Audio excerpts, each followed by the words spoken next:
நன்மைகளை பெருகச் செய்து நீரிங்களில் கருத்துடன் உருவாக்கியதை பராமரித்து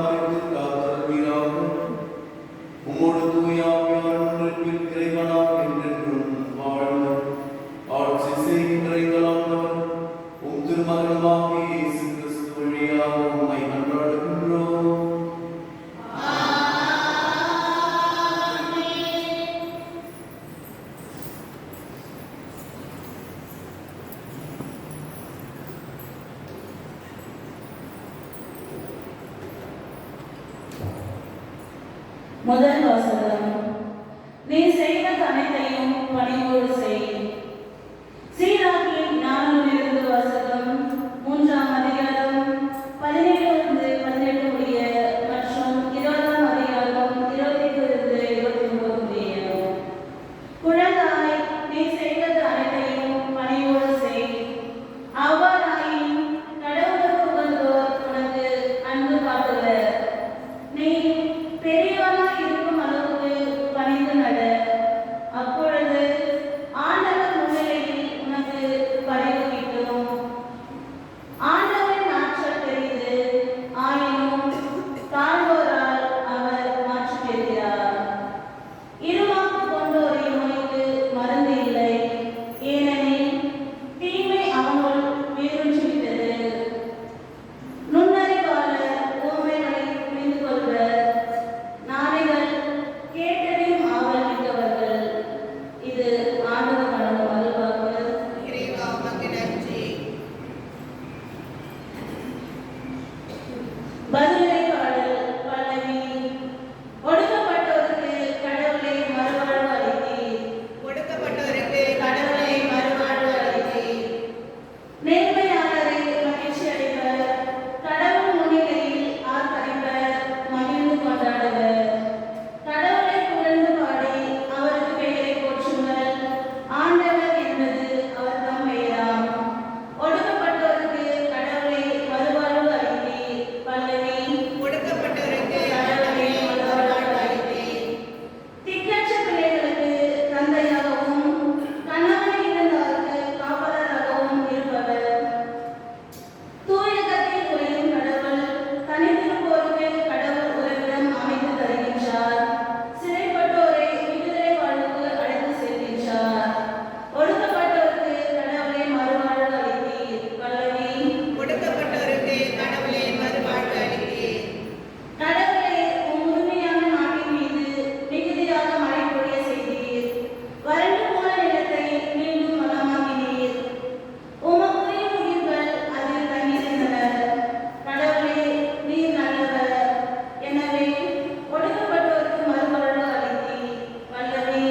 ஒடுக்கப்பட்டோருக்கு ஆண்டவரை மறுவாழ்வு அளித்தீர்.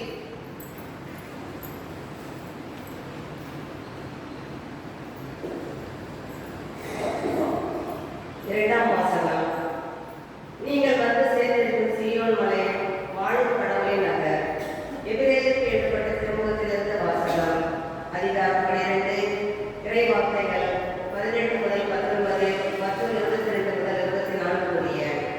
சகோதர சகோதரிகளே, நீங்கள் வந்து சேர்ந்திருப்பது தொட்டுணரக்கூடிய தீப்பற்றி எரிகின்ற இருள் சூழ்ந்த மந்தாரமான சுழற்காற்று வீசுகின்ற சீனாய் மலை அல்ல.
வாசகம்.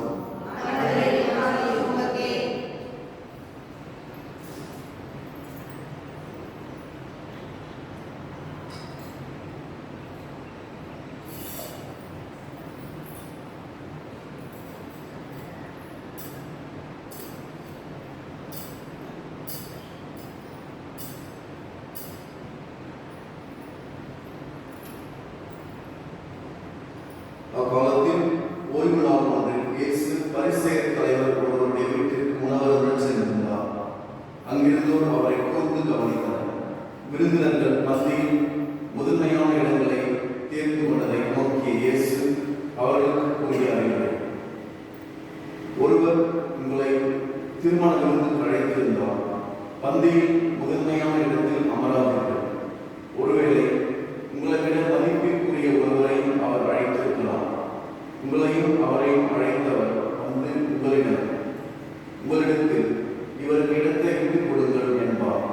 அப்பொழுது நீங்கள் வெட்கத்தோடு கடைசி இடத்திற்கு போக வேண்டியிருக்கும். நீங்கள் அழைக்கப்பட்டிருக்கும் போது போய் கடைசி இடத்தில் அமருங்கள். அப்பொழுது உங்களை அழைத்தவர் வந்து உங்களிடம், நண்பரை, முதல் இடத்திற்கு வாருங்கள் என சொல்லும் பொழுது உங்களுடன் பந்தியில் அமர்ந்திருப்பவர்கள் யாவருக்கும் முன்பாக நீங்கள் பெருமை அடைவீர்கள். தம்மை தாமே உயர்த்தோர் யாவரும் தாழ்த்தப் பெறுவர். தம்மை தாமே தாழ்த்தோர் உயர்த்தப் பெறுவர். பிறகு தம்மை விருந்துக்கு அழைத்தவரிடம் இயேசு, நீ பகல் உணவோ இரவு உணவோ அளிக்கும் போது உன் நண்பர்களையோ சகோதரர் சகோதரிகளையோ உறவினர்களையோ செல்வம் படைத்த அண்டை வீட்டாரையோ அழைக்க வேண்டாம். அவ்வாறு அழைத்தால் அவர்களும் உண்மை திரும்ப அழைக்கலாம். அப்பொழுது அதுவே உமக்கு கைமாறாகிவிடும்.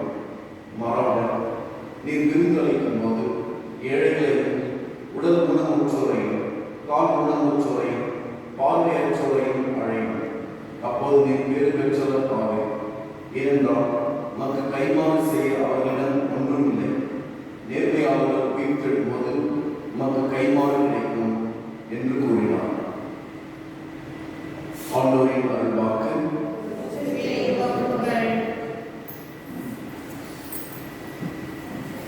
அன்பு சகோதர சகோதரிகளே, இன்றைய வாசக வழிபாடுகள் நாம் அனைவரும் தாழ்ச்சியோடு இருக்க வேண்டும். தாழ்ச்சியின்றி தற்பெருமையோடு வாழ்ந்தால் என்ன நடக்கும் என்கின்ற ஒரு அறிவுரை 3 வாசகம் நமக்கு தெளிவாக உணர்த்துகின்றது. தாழ்ச்சி முக்கியத்துவமும் தற்பெருமையும் ஆபத்தும் நமக்கு உணர்த்தப்படுகிறது. தாழ்ச்சி தற்பெருமை தலையாய பாவங்கள் என்ன? முதலாவது தெரியுமா? அதான் தற்பெருமை. சரிங்களா? தற்பெருமை அப்படின்னா நான் தான் பெரியவன் அப்படி என்று நினைக்கக்கூடிய ஒரு எண்ணம், மைண்ட் செட்.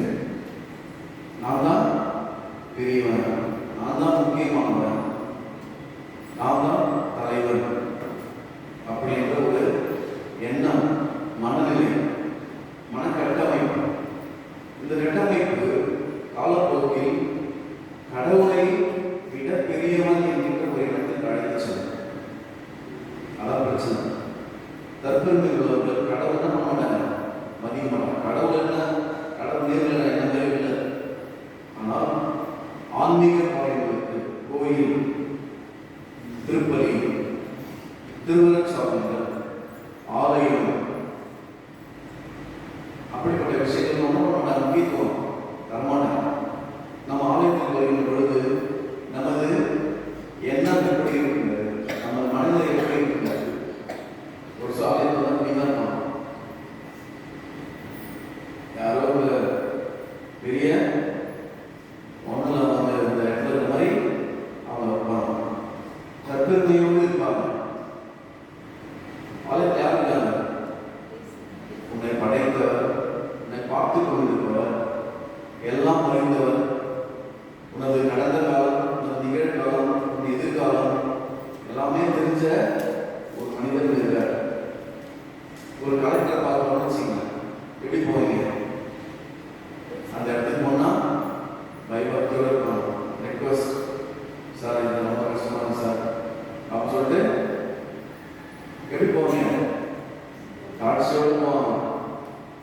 கலெக்டர் போய் கலெக்டர் இந்த மாதிரி இதெல்லாம் சரி பண்ணி கொடுத்த மாதிரி தான் அப்படின்னு சொல்லிட்டு வர முடியுமா? யாராவது என்ன பண்ணுவாங்க? அப்படி பண்ணா என்ன பண்ணுவாங்க?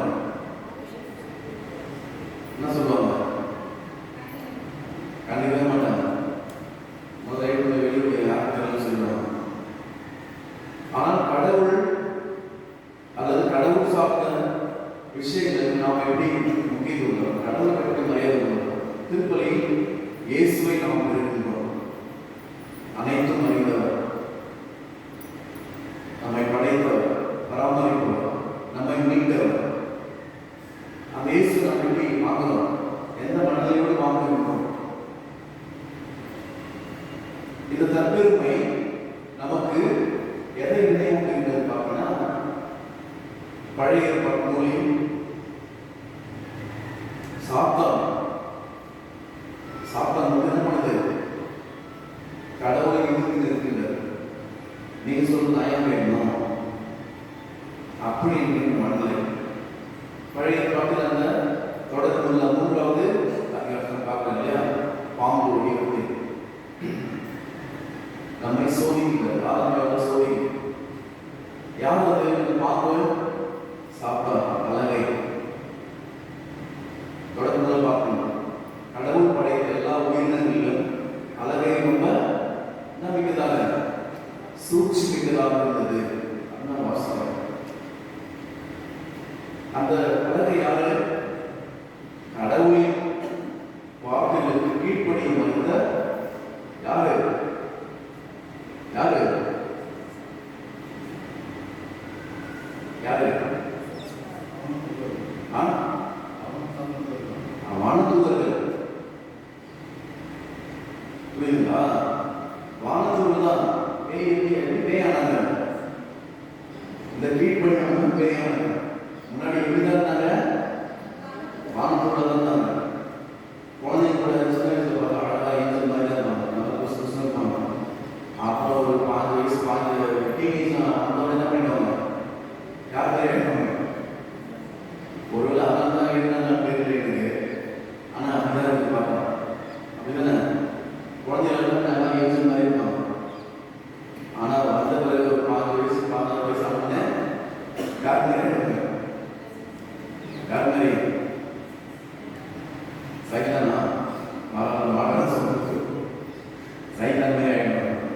சூட்சிமிக்கவர்களாக, கடவுளுக்கு கீழ்ப்படியாதவர்களாக, ஆலயம் சார்ந்த செயல்பாடுகளுக்கு முக்கியத்துவம் தராதவர்களாக, நான் சொல்றது நீ சொல்றதை கேட்க முடியாது அப்படி என்று தற்பெருமை உள்ளவர்களாக அவங்க மாறிடுவாங்க. அந்த தற்பெருமை தான் பிரச்சனைக்குரியது. தலையாய புண்ணியங்கள் 7, அதில் முதன்மையானது இந்த தற்பெருமைக்கு எதிரானது. அதற்கு எதிரான புண்ணியம் என்னது? தாழ்ச்சி. சரிங்களா? இப்போ தாழ்ச்சி என்பது என்ன நம்ம முதல்ல தெரிஞ்சுக்கணும். அடுத்தவர்களை தாழ்ச்சி கடவுளின் அடுத்த எல்லாம் பார்க்கின்ற எல்லாமே கடவுளின் பிள்ளைகள், நமது சகோதரன் அல்லது சகோதரி அல்லது இயேசுவால் மீட்கப்பட்டவர் என்று நாம் நினைக்கிறோம். அடுத்தது தாழ்ச்சி. யாரும் நம்ம பார்க்கின்ற எல்லாமே யாரு? கடவுளின் பிள்ளைகள். அவங்க எதிரி ஜென்மத்துக்கு நான் ஒழிக்க மாட்டோம் அப்படின்னு நினைக்க மாட்டோம். அப்படி நினைக்கிறீங்கன்னா உங்களுக்கு என்ன அர்த்தம்? தாழ்ச்சி அர்த்தம். நீ யாரை இருக்கின்றாயோ அவர்களும் யார் தான்? கடவுளுடைய பிள்ளைகள், உன் சகோதர சகோதரிகள். பகைவர்கள் சொல்லிட்டு ஏசு நம்ம வெளியில் பார்க்கணும். யார் பகைவர்கள் தெரியுங்களா? பகைவர்களுக்கும் அன்பு காட்டுதல் அப்படின்னு சொன்னாங்க. அந்த பகைவர்கள் யாரு? கிறிஸ்தவங்களா? இதுங்களா? கிடையாது. பழைய பாட்டு முறைப்படி இயேசு யார் சொன்னா தெரியல? பகைவர்கள் யார் தெரியல? யாவே கடவுளை நம்பாதவர்கள் தான் பகைவர்கள். நம்பிக்கை தான் பகைவர்கள். நம்ம நினைச்சிருக்கோம்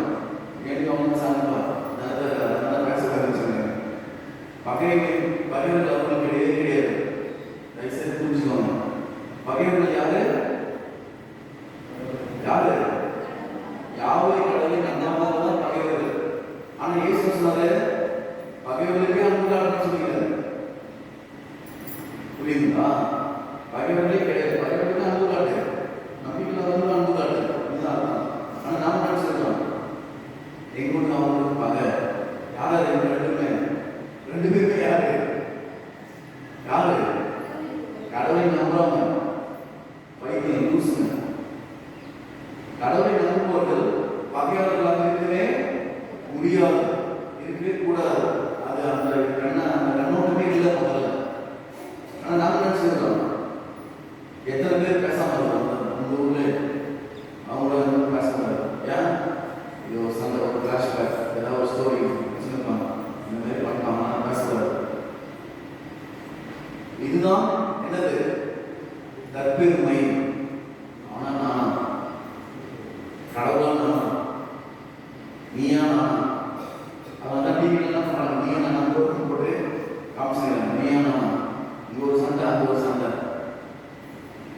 போட்டு நீயா நான் பார்க்கலாம் சொல்றது நினைக்கிற ஒரு நிலை. அதற்கடுத்தாக அடுத்தவர்களை அன்பு செய்யவும் மன்னிக்கவும் உதவி செய்யவும் நமக்கு தருகின்ற மனச்சார்ந்த காட்சி. அடுத்தவங்க யாரு? நம்மளும் இருக்கிற யாருன்னா சரி, நம்ம தப்பு செய்யறவங்க சரி, நம்மள வெறுப்பேச்சு போவார்கள், நம்ம இரிட்டேட் பண்றவங்க வந்து நம்ம என்ன செய்யணும்? மன்னிக்க வேண்டும், அன்பு செய்ய வேண்டும், ஏற்றுக்கொள்ள வேண்டும், சகித்துக் கொள்ள வேண்டும். அந்த சகிப்பு தன்மை தான் காட்சி. அதை நாம புரிஞ்சுக்கணும். அதற்கடுத்தாக இறைவனுக்கு முன் நாம் எப்படி இருக்கின்றோம் என்பதை உணர்ந்து அந்த நிலையை ஏற்றுக்கொள்ளும். நீங்க என் முன்னாடி எப்படி இருக்கீங்கன்னு சொல்லி எனக்கு தெரியாது. நீங்க எல்லாம் இருக்கிறீங்க பிசிக்கலி பிரசன்ட், எல்லாம் பார்த்தா நல்லா பாத மாதிரி இருக்கீங்க, நீங்களாம் பார்த்தா சோசியல் மாதிரி இருக்கீங்க. ஆனால் எனக்கு பின்னாடி இருக்கிறார் இல்லையா கடவுள், அவருக்கு தான் தெரியும் நீங்க எப்படி இருக்கீங்கன்னு சொல்லி. கடவுள் உங்களை பார்ப்பீங்க, நீங்க எப்படிப்பட்டவர்கள் கடவுள் நல்லாவே தெரியும். அந்த எண்ணத்தை வைத்து கடவுளே இதுதான் நான், இவ்வளவுதான் நான் அப்படி என்று நீங்க உட்கார்ந்த பேர் தான் காட்சி. ஏன்னா பாதருக்கு தெரியாது, பாதருக்கு கண்டிப்பா உங்களை பத்தி முழுசா தெரியவே தெரியாது, தெரிய வேண்டிய அவசியம் இல்லை.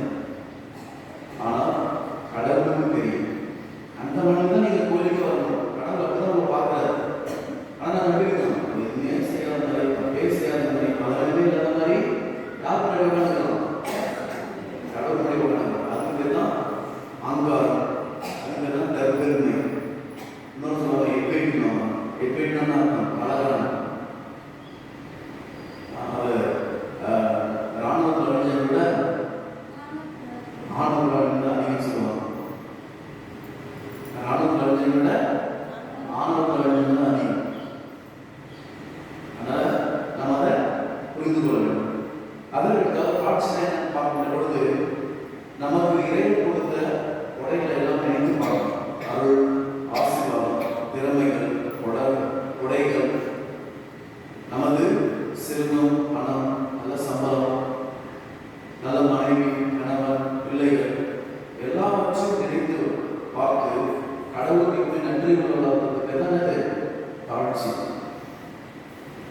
இதெல்லாம் ஒருத்தர் கிடைச்சிச்சு வச்சுங்க, கையிலே போயிங்க, அவன் கரையிலே இருக்காது, காலையிலே அப்படியே சுற்றி சுற்றி சொல்லுவான். பணம் வந்துச்சுன்னா யாரையுமே கண்டிக்க மாட்டான். அது காட்சி, அது பெருமை.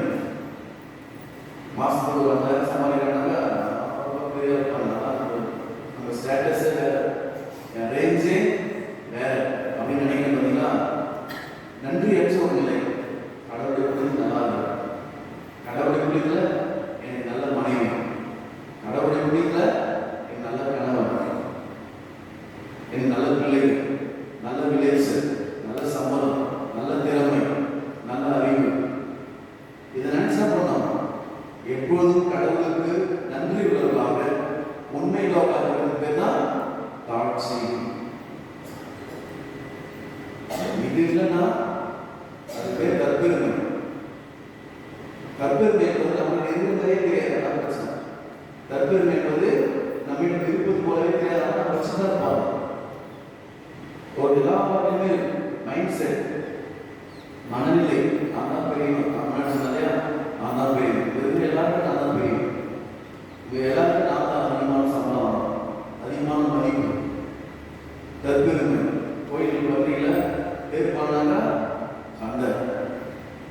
எப்படி போடலாம், எப்படி போடாம போடலாம். பேர் போட்டு அந்த பேர்ல ஸ்பெல்லிங் மிஸ்டேக் இருந்துச்சுன்னா அதுக்குள்ள சண்டை.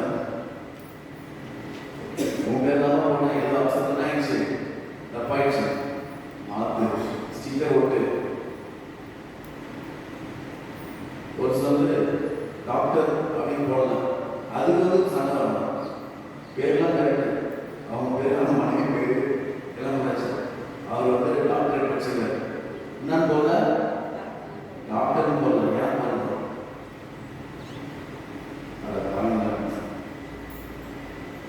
$200 கொடுத்துருக்காங்க, லாஸ்ட்ல கொடுத்தாங்க. அந்த $200 ஏன் போடணும்? எப்போ திரும்ப அப்படியே நாங்கள் போட முடியும்? உங்களால தற்பெருமை. என் பேர் அங்கே இல்லை. பெரும்பாலும் திருவிழா பற்றி கொடுத்தவங்க முன்னாடி பார்க்கலாம், யார் வராங்க, என்ன சாமி வராங்க தலைப்பாங்க. எப்போது எங்க போய் வர பின்னாடி போயிடுவாங்க. அதெல்லாம் பேர் நம்ம பேர் கேட்டாங்களா, அதான் பார்ப்போம். எனவே அந்த நன்றி உள்ளவர்களாக இருக்க வேண்டும். அந்த கடவுள் நமக்கு கொடுத்த அருளையும் ஆசிரியை வைத்து கடவுளுக்கு நாம் மாற்றி செலுத்த வேண்டும். கடவுள் புகழை பாட வேண்டும், நல்லது செய்யும். அதை ஏழைகள், எளியவர்கள், இயலாதவர்கள் நீங்கள் அதை பகிர்ந்து கொள்ள வேண்டும். அதெல்லாம் கடவுள் அதெல்லாம் கொடுத்துருக்காரு. அறிவு, ஆற்றல், செல்வம், பணம், நல்ல சம்பளம், அழகு எல்லாமே கடவுள் தரன்னா சும்மா ஒன்று என்ன மறந்துப்பா, மக்களை மறந்து, அப்பா அம்மா மறந்து, யாரையும் நினைச்சு பார்க்க நீ மட்டும் தற்பெருமையில் ஆடு அப்படின்னு நம்புங்க கிடையாது. அதை நாம் சிந்தித்து பார்க்க அழைக்க வேண்டும். இன்றைய முதல் வாசகத்தில் தாட்சியோடு இருந்தால் நீ ஆசீர்வதிக்கப்படுவார் என்று நீதிமொழிகள் சொல்லும். உங்களுக்கு எப்போ ஆசீர்வாதம் கிடைக்கும்? தாட்சியோடு இருந்தால். கலைமனத்தோட தான் கலை கனமாக இருக்குன்னு சொல்லி கடவுள் கொடுக்க மாட்டாங்க. ஆல்ரெடி உங்களுக்கு கலை கனமாக தான் போது மாட்டாங்க. ஆட்சி நிச்சயமாக அந்த மனமே இருக்கும். கடவுளுக்கு முன் நாம் ஒன்றும் இல்லை. 2 பேர் ஜெபம் பார்த்தீங்கன்னா பரிசேயர், வரிதண்டுகள். பரிசேயர் என்ன பண்ணாரு? ஆகவே போய் உள்ள வந்தார். வந்து நான் வந்து வாக்கில் 3 நாள் நோன்பு எல்லாம் ஏழைகள்லாம் கொடுக்குறேன், உதவி செய்ய எல்லாம் பண்ணுறான். அதோ வெளியே வந்து நிறுத்துறான் பாருங்க. அவனை பற்றி அவனை போன நல்லா இல்லை, பாவி கிடையாது சொல்லிட்டு போயிட்டான். ஆனால் வெளியில் வரிதண்டு வருகிறார். அவர் என்ன பண்ணுறாரு? ஆலயத்துக்கு உள்ளே வரல, ஆலயத்துக்கு உள்ளவே வரல. வந்து என்ன பண்ணாரு? கடவுளை பார்க்க கூட ஒன்றும் மனசு இல்லை. ஏன்னா அவர் தப்பு செஞ்சுக்கிறான்னு சொல்லி அவருக்கே தெரியுது.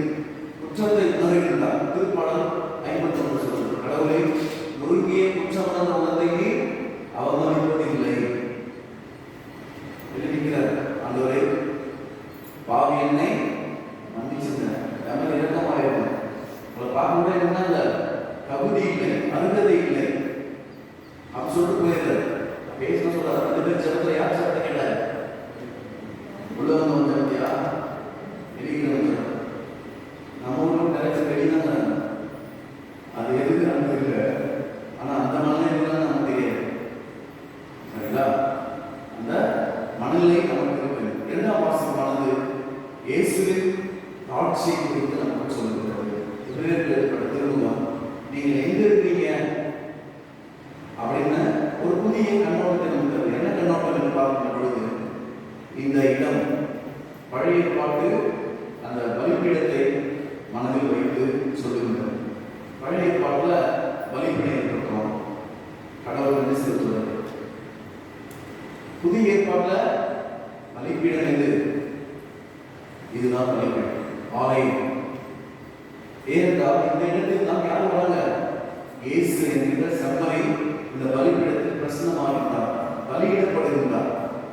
எனவே 2ஆம் வாசகம் மிக தெளிவாக சொல்லுங்க, நீங்கள் வந்து சேர்ந்திருப்பது தொட்டு உணரக்கூடிய தீப்பற்றி இருக்கின்ற இருள் சூழ்ந்த மந்தாரமான சுழற்காற்று வீசுகின்ற சீனாய் மலை இல்லை.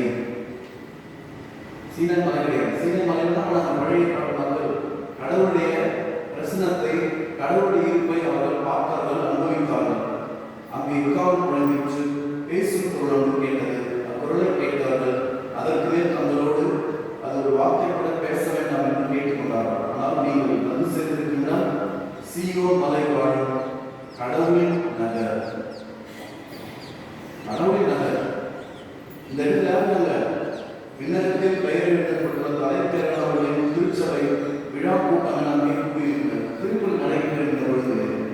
இதை சுற்றி யார் இருந்தாங்க?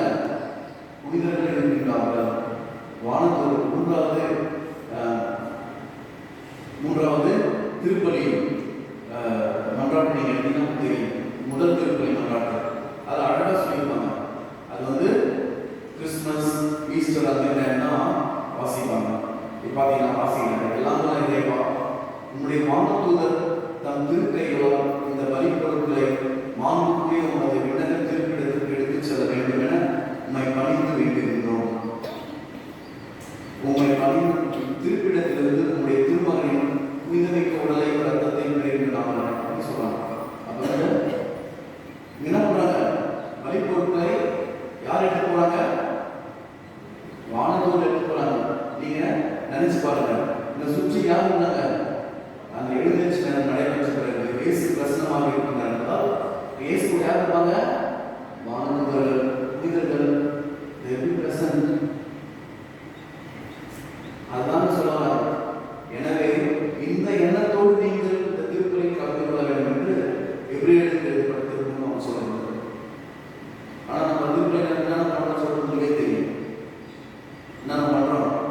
இருக்கு செல்போன் வந்து எடுத்து போடுவாங்க, வைப்ரேஷன் போட்டு அப்படியே வந்து எடுத்து பண்ணுவாங்க. அப்புறம் இந்த இருக்கிற இயேசுவை விட முக்கியமான ஒருத்தர் ஃபோன் பண்ணிருப்பாரு, அவர் கூப்பிட்டுருப்பாரு, அப்படியே அவங்க போயிடுவாங்க. இயேசு முன்னாடி பாருங்க, நம்ம நினைச்சு பார்ப்போம். அதுதான் காட்சி. அதற்கு அடுத்ததாக நமக்கு சொல்லப்படுவது நற்செய்தி வாசகத்தில் தாழ்த்தி கொள்வதால் கிடைக்கும் செயல்முறை நன்மை, பிராக்டிகல் குட்னஸ். நீங்க தாட்சியோடு இருக்குன்னு சொல்லிட்டு ஏதோ மேலோட்டமான கட்டணத்துல சொல்லல. மாறாக நீங்கள் தாட்சியோடு இருக்கும்போது உங்களுக்கு எப்படி நன்மை நடக்கும், எப்படி மரியாதை கிடைக்கும், எப்படி இறைவனின் ஆசை கிடைக்கும், எப்படி உங்களுக்கு கைமாறு கிடைக்கும் என்பதை இயேசு கிறிஸ்து கூட சொல்றார். நீங்க விருந்தினர்களை நீங்க புதிய இடத்துல இருக்கிற போகலாம், முதன்மையான இடத்துக்கு போகாதீங்க. முதன்மையான இடத்துக்கு இருக்கிறவங்க யாரு? நம்ம பெரியாரு, மதிப்புக்குரியவர்கள், மரியாதைக்குரியவர்கள் என்ற மனநிலை இருந்தால் நீங்க போய் முன்னாடி போய் பாருங்க. நாம பின்னாடி முன்னாடி போய் வரணும். நிறைய பேர் கிளாஸ் பின்னாடி வரோம் பாக்குறீங்களா? கிளாஸ் பின்னாடி மாப்பிள்ள பேர் சொல்லுவாங்க. ஆனா கோயில்தான் இருந்தாங்க பின்னாடி போய் வந்தாங்க. சரிங்களா? அதற்காக இந்த எப்படி யாருக்கு நீங்கள் உணவு கொடுக்க வேண்டும், யாருக்கு கொடுத்தா கைமாறு, யாருக்கு கொடுத்தா கைமாறு இல்லை, அதான் தெளிவாக சொல்லிட்டார் இயேசு. நம்ம இன்றைக்கு அதான் சொல்றோம். யாருக்கு சாப்பாடு தரும்? நம்ம சொன்னவர் எப்படி நீ கொடுத்தா நாளைக்கு என்ன பண்ணிடுவோம்? கிடைச்சிடும். இன்னைக்கு ஒரு 1000 ரூபாய் வச்சா நாளைக்கு வந்துடும். ஒரு சொன்னார் அவன் ஒரு பணம் வச்சான் ஃபாதர், எப்போ 5 வருஷத்துக்கு முன்னாடி. இப்போ அவன் பையனுக்கு கல்யாணம், ஒரு பணம் எப்படி இருக்க முடியும்? 5 வருஷம் முன்னாடி ஒரு பணம் எவ்வளோ இருக்கும்? எவ்வளோ? 13,000, 10,000, 25,000 ரூபாய் வச்சுக்கிட்டு பரவாயில்ல. இன்றைக்கு செய்கூலி சேர்த்தாங்க போனால் எவ்வளோ? 1 லட்சம். அது ஒரு பெரிய கஷ்டமாக இருக்கும்.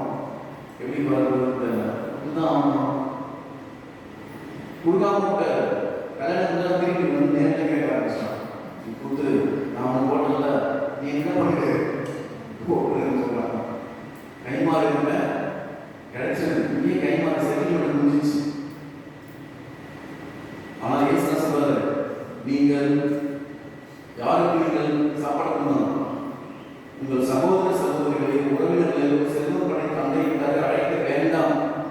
அவன் கூட்டாது. என்னடா அவ்வா பிரச்சனைக்கலாம். ஆனால் அவ்வாறு அழைத்தால் அவர்களும் வைத்தும் அழைக்கலாம். அப்போது அதுவே நமக்கு கைமாறாகும். மாறாக யார் போகணும்? ஏழைகளை கூப்பிடு, உடல் ஊனமுற்றலை கூப்பிடு, கால் ஊனமுற்றலை கூப்பிடு, பார்வையற்றலை கூப்பிடு. முடியாத நிறைய பேர் இருக்காங்க. ஒருவேளை குணம் இல்லாத நிறைய பேர் குடும்பத்துல இருந்தாங்க. நம்ம கூப்பிடு. அது ஏன் காரணம் சொல்றாரு? அவர்கள் என்றால் உனக்கு கைமாறு செய்ய அவர்களிடம் ஒன்றும் இல்லை, எல்லாத்தையும் கொடுப்பா. அதான் காட்சி. இருக்கிறவங்க வாங்க வாங்க சும்மா நினைப்பான். அவனை போய் என்ன பண்ணி கூப்பிடுங்க வாங்க வாங்க அவன் நினைப்பான் நல்லா வரக்கூடிய சும்மா சும்மா கூப்பிடுறாங்க அவன் உங்களையே டீக்ரேட் பண்ணுவான். போலாமா நீங்க யோசிப்பீங்க.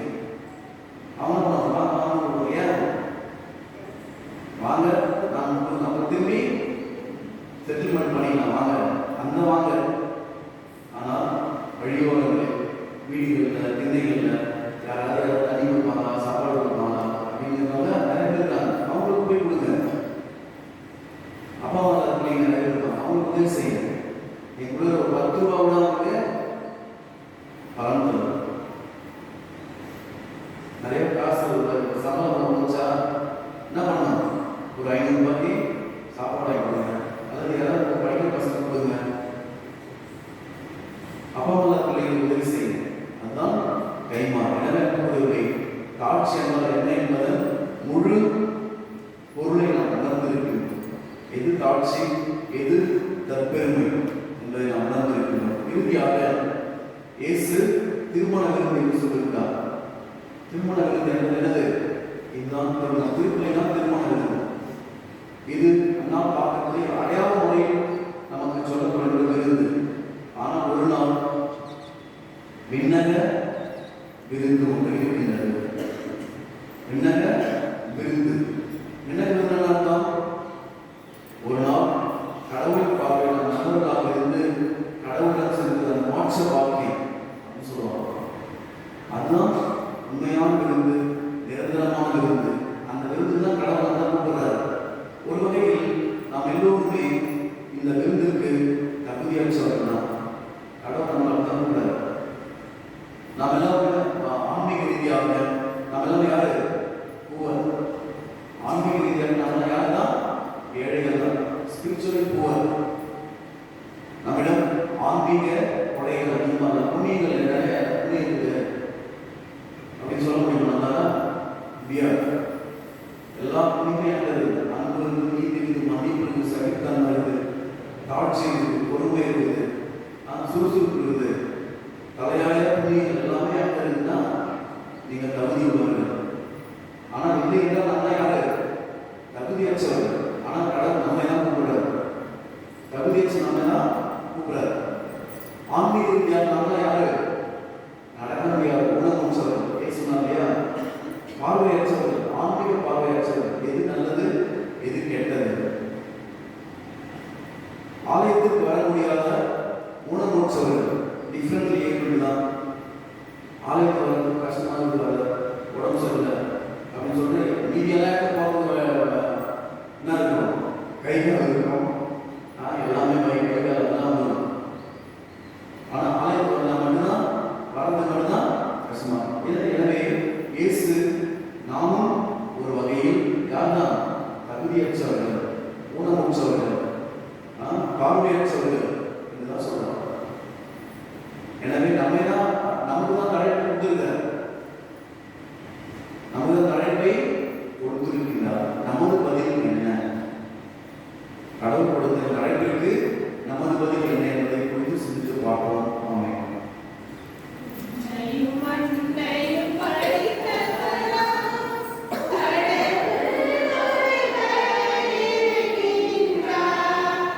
தந்தை மகன் தூய ஆவியாராய்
கண்களை மூடி திருச்சபையின் தேவைகளுக்காக, நாட்டின் தேவைகளுக்காக, நம்ம தேவைகளுக்காக மன்றாடுவோம்.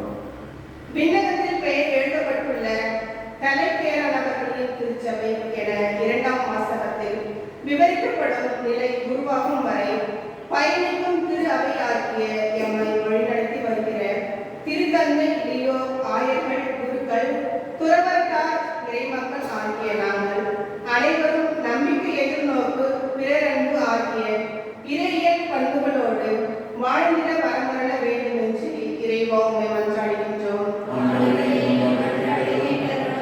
இருவாக்கு கொண்டோரின் நோய்க்கு மருந்தில்லை, ஏனெனில் தீமை அவர்களுள் வேரூன்றி விட்டது என்கின்ற ஞான நூலின் வார்த்தைகள் உண்மையாகி வருகிற இக்காலகட்டத்தில் அகந்தை மற்றும் ஆக்கிரமிப்பு மனப்பான்மையை விட்டொழித்து பணிவும் சாந்தமும் அமைதியை நாடுகின்ற நல்லுள்ளமும் கொண்டவர்களாய் உலகின் தலைவர்களையும் என் நாட்டின் தலைவர்களையும் மாற்றிட வேண்டும் என்று இறைவா உம்மை மன்றாடுகின்றோம். முதன்மையான இடங்களை பெறுவதற்கு பெருமை பாராட்டுவதற்கும் எதையும் செய்ய துணிகின்ற இக்காலத்தில் போட்டி மனப்பான்மையுடன் பிறரை அழித்தேனும் முன்னேற துடிக்கும் கயமையை துறந்து உண்மை, நேர்மை, கடமை, கண்ணியம், கட்டுப்பாடு ஆகிய விழுமியங்களின் வழி வாழ்ந்து நேரிய வழியில் உயர்வை எழுதுகின்ற நல்ல மனதை எங்களுக்கு தந்தர வேண்டும் என்று இறைவா உம்மை மன்றாடுகின்றோம். தம்மை தாமே உயர்த்துவோர் தாழ்த்த பெறுவர், தம்மை தாமே தாழ்த்துவோர் உயர்த்த பெறுவர் என்ற உம் அருள் வாக்கை மனதில் நிறுத்தி எங்கள் குடும்பங்களிலும், அன்பியங்களிலும், பங்கிலும், சமுதாயங்களிலும் பிறருக்கு முன்னுரிமை அளித்து புரிதலும் பகிர்தலும் மிகுந்த அன்புறவை வளர்த்திட அருட்தர வேண்டும் என்று இறைவா உம்மை மன்றாடுகின்றோம். கண்களை மூடி நம்ம தனிப்பட்ட தேவைகளுக்காக அமைதியாக மன்றாடுவோம்.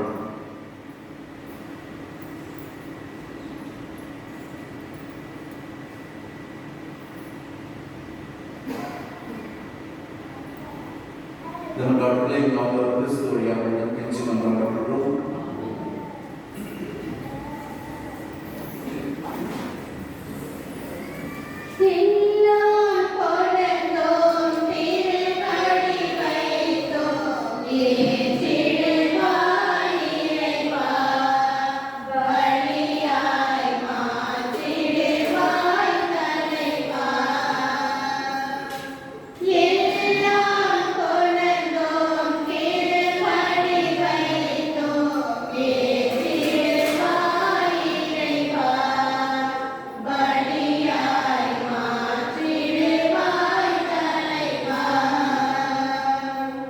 Hallelujah.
வழியாக என்னாலும் எவ்விடத்திலும் நாங்கள் நன்றி செலுத்துவது மெய்யாகவே தகுதி நீதி ஆகும். எங்கள் கடமை மீட்புக்குரிய செயலும் ஆகும். ஏனெனில் நீர் எங்களுக்கு மீட்பரை அனுப்பும் அளவுக்கு உலகின் மீது பரிவு கொண்டீர். அவர் பாவம் தவிர மற்ற அனைத்தும் எங்களைப் போல இருக்க திருவுளம் கொண்டீர். இவ்வாறு நீர் திருமகனிடம் செலுத்திய அன்பை எங்கள் மீதும் செலுத்தினீர். நாங்கள் கீழ்ப்படியாமையால் பாவம் செய்து இழந்த உமது படைகளை அவருடைய கீழ்ப்படிதலால் மீட்டு எங்களுக்கு அறிந்தார். ஆகவே அவரை வானதுதர் புனிதர் அனைவரோடும் நாங்கள் சேர்ந்து உமது பெருமையை பறைசாற்றி அக்களிப்புடன் சொல்வதாவது: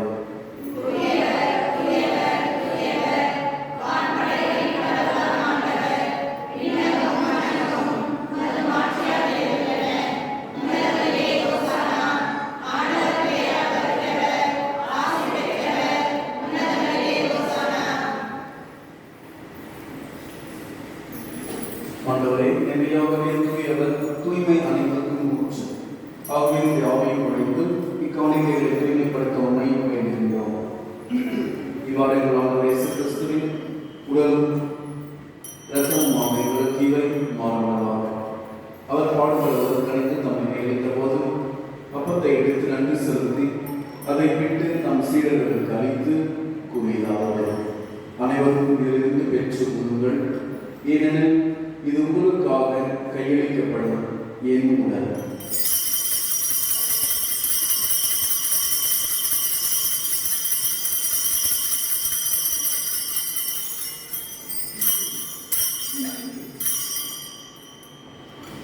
அவனது இரவு அருந்திய கிண்ணத்தை எடுத்து மீண்டும் அவர் நன்றி கூறி தம் சீடர்களுக்கு அளித்து அவர் கூறியதாவது: அனைவரும் இதிலிருந்து பெற்று தருங்கள், ஏனெனில் இது புதிய நிலையான உடன்படிக்கை கூடிய என் ரத்தத்தின் கிண்ணம். இது பாவ மன்னிப்புக்கென்று உங்களுக்காகவும் பலருக்காகவும் சிந்தப்படும். இதை என் நினைவாக செய்யும்.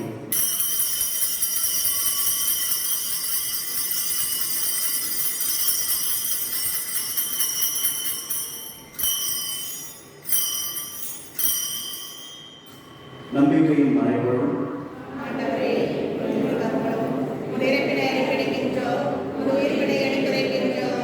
ஆகவே ஆண்டவரை நாங்கள் கிறிஸ்துவின் இறப்பினை உயிர்ப்பினை நினைவு கூர்ந்து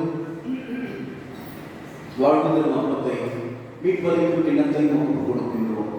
திருமுறையில் நம் மொழியினுடைய தகுந்தவர்களை ஏற்றுக்கொண்டேன். எனவே நன்றி செலுத்துகின்றோம். மேலும் கிறிஸ்துவின் உடலிலும் இரத்தத்திலும் பங்கு கொள்ளும் எங்களை தூய ஆவியாரோடு சேர்க்க வேண்டும் என இந்த தாழ்மையுடன் கொண்டாடுகிறோம். ஆண்டவரே, உலகெங்கும் பரவியிருக்கும் ஒரு திரு அவை நினைவு கூர்ந்துள்ளோம். எங்கள் திருத்தந்தை லியோ, எமது பேராயர் பிரான்சிஸ் காலிஸ்ட், எல்லா திருநிலையினர் ஆகிய அனைவரோடும் உமது திரு அவை அன்பில் நிறைவு பெறச் செய்கிறது.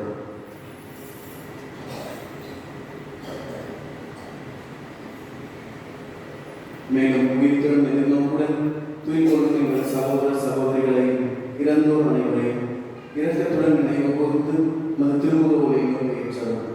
எங்கள் அனைவர் மீதும் இரக்கமாயும்.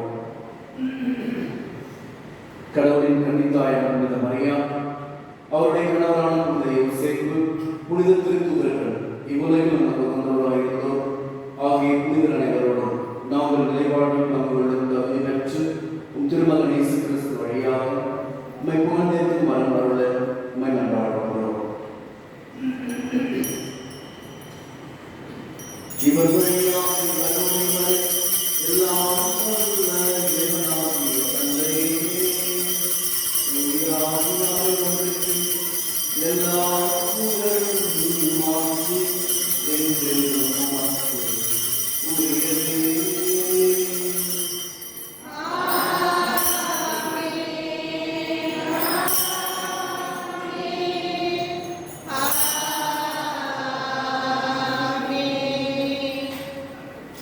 மீட்பரின் கட்டளையால் கற்பிக்கப்பட்டு இறைப்படிப்பினையால் பயிற்சி பெற்று நாம் துணிந்து மன்றாடுவோம்.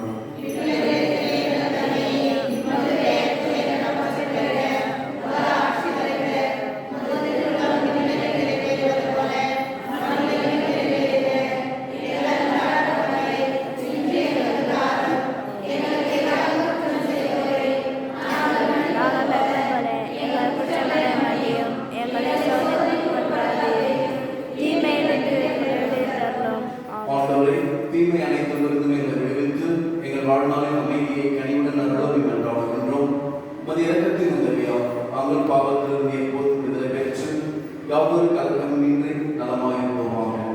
நாங்கள் எதிர்நோக்கி இருக்கும் பேரின்பத்துக்காகவும் எம் மீட்பராகிய இயேசு கிறிஸ்துவின் வருகைக்காகவும் காத்திருக்கின்றோம். ஆண்டவரே இயேசு கிறிஸ்துவை, அமைதியை உங்களுக்கு செல்கின்றேன், என் அமைதியை உங்களுக்கு அளிக்கின்றேன் என்று உன் திருத்துதர்களுக்கு மொழிந்தேன். எங்கள் பாவங்களை பாராமல் உமது திரு அவை நம்பிக்கையை கண்ணோக்கி உமது திருவுலத்துக்கு ஏற்ப அதற்கு அமைதியும் ஒற்றுமையும் அளித்து வருகிறார்கள். என்றென்றும் வாழ்ந்து ஆட்சி செய்கிறார் நீரே. ஆண்டவருடைய அமைதி உங்கள் அனைவரோடும் என்றும் இருப்பதாக. ஒருவருக்கொருவர் அமைதியை பெற்றுக் கொள்வோம். உலகின் பாவங்களை போக்கும் இறைவனின் சன்னதியே, எங்கள் மேல் இரக்கமாயிரும். உலகின் பாவங்களை போக்கும் இறைவனின் சன்னதியே, எங்கள் மேல் இரக்கமாயிரும். உலகின் பாவங்களை போக்கும் இறைவனின் சன்னதியே, எங்களுக்கு அமைதி அளித்தருளும்.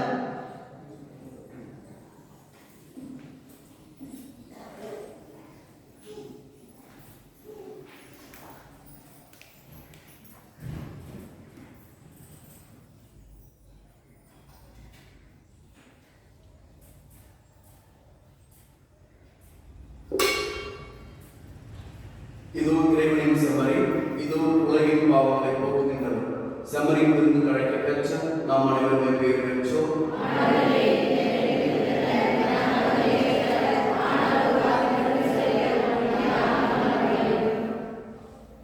கிறிஸ்துவின் திருவுலகத்திற்கு நம்மை காவல் வழக்கம்.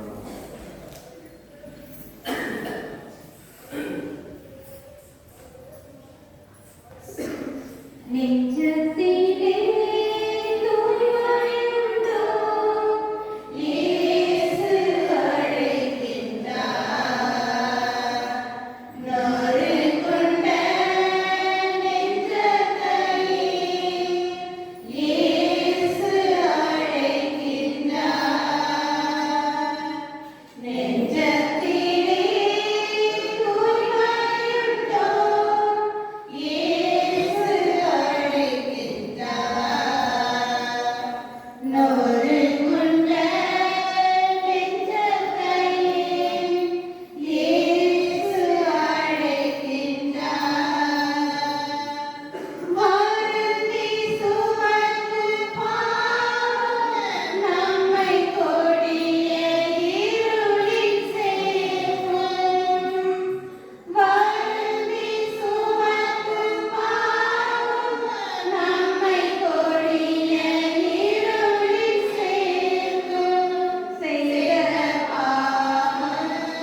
226 ரூபாய். பத்தி விற்றது 350 ரூபாய். உங்கள் தாராளத்துக்கு நன்றி. மேலும் மாதத்தின் முதல் சனி வருகின்ற வாரம் முதல் சனி அன்னையின் தேர்பவனி திருப்பலி நடைபெறும். அன்றைய நாளை சிறப்பிக்கும் அன்பியம் புனித சவேரியார் அன்பியம். மேலும் உறுதி புத்தக பெறும் பிள்ளைகள்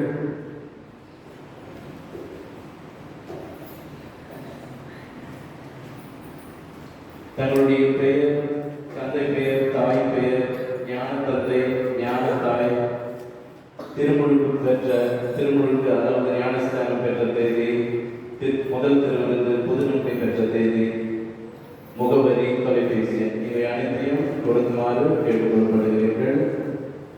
இதுவரையில் 17 பிள்ளைங்க பெயர் கொடுத்துருக்கீங்க. அந்த பிள்ளைங்க எல்லாரும் இந்த இப்பொழுது கூறிய அனைத்து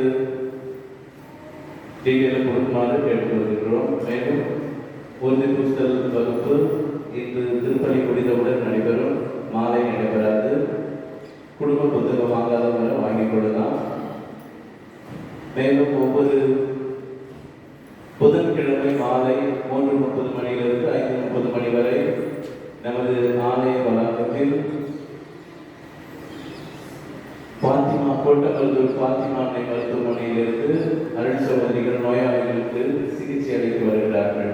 இதில் சிறியோர் முதல் பெரியவர் அனைவரும் பயன்பெறலாம். இது குறைந்த கட்டணத்தில் சிகிச்சை அளிக்கப்படும்.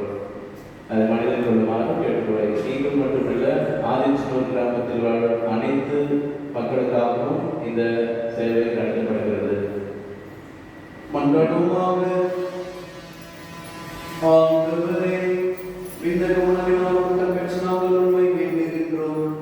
அதனால் இந்த அன்பின் உணவு எங்கள் இதயங்களை உறுதிப்படுத்தி எம் சகோதர சகோதரிகளை உமக்கு பணிபுரிய எங்களை தூண்டி எழுப்புவதாக. எங்கள் ஆண்டவராகிய கிறிஸ்து வழியாக உம்மை மன்றாடுகின்றோம். ஆண்டவர்களோடு இருப்பாராக.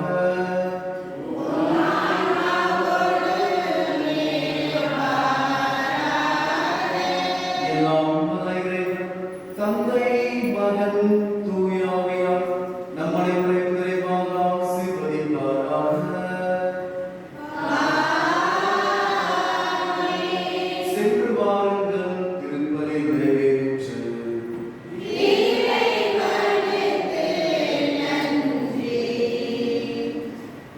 அம்மா மரியே வாழ்க,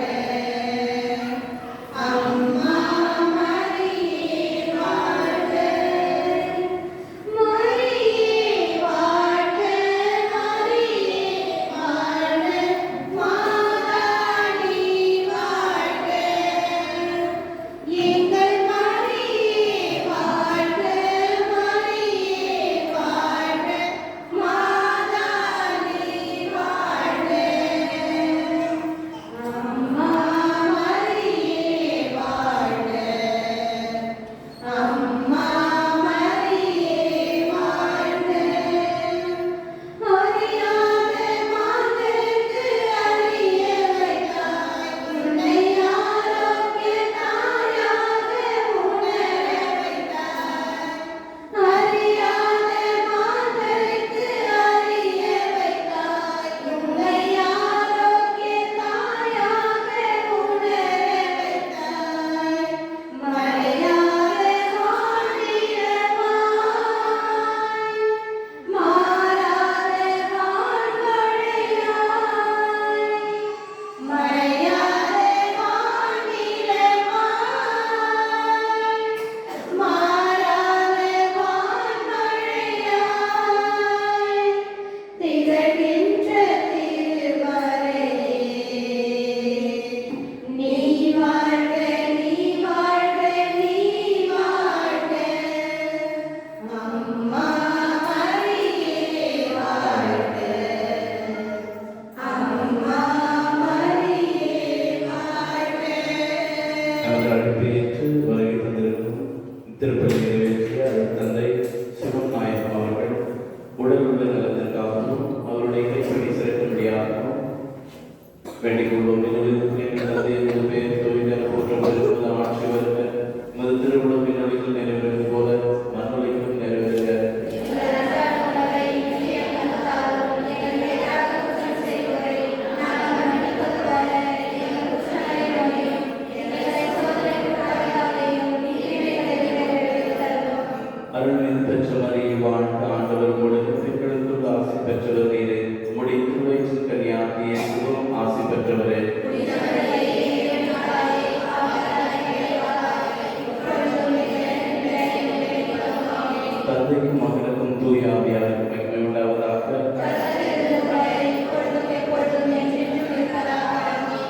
மாவ பிரசுத்தருகிறதே